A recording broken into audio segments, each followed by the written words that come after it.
Here's your host, Matt Kliskowski. Got another bridge tip for you today, and that is how to work with the favorites panel over here.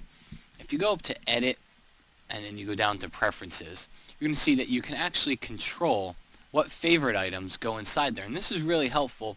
It's more of a speed trick and it doesn't seem like much, but when you have the folders and the programs that you use most over here, it saves you a lot of time when it comes to working with Photoshop and what you're doing in Bridge.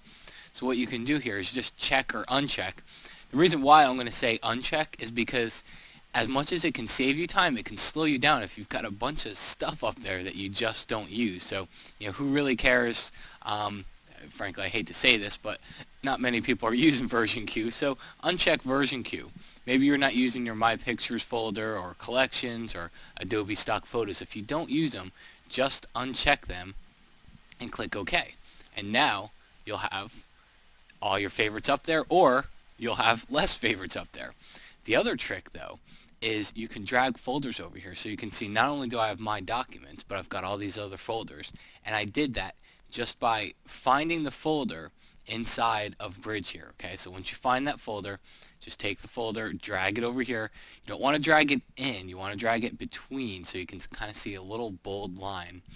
Release it, and now you can see you get a little folder there, and that'll take you right to your favorite folder. So it's a real time saver inside of Photoshop. Hey, one thing I'd ask you to do here is, I've talked about my book before, but if you haven't heard me, then please listen for the next 30 seconds. But just if you enjoy these killer tips, I've got a book out there. It's called the Photoshop CS2 Speed Clinic, and it's really all about automating Photoshop. So it's got tips like the one you just saw, but it's got like 250 pages of these tips and tutorials and tricks. So it's not just actions, it's really how to automate Photoshop, how to do things faster, how to work faster in Photoshop. So you can pick it up on Amazon for $22, and you can see here I've got some very good ratings over there. Some people have been very kind. So if you would, just go out to Amazon.com and check it out. Thanks. We'll see you again tomorrow.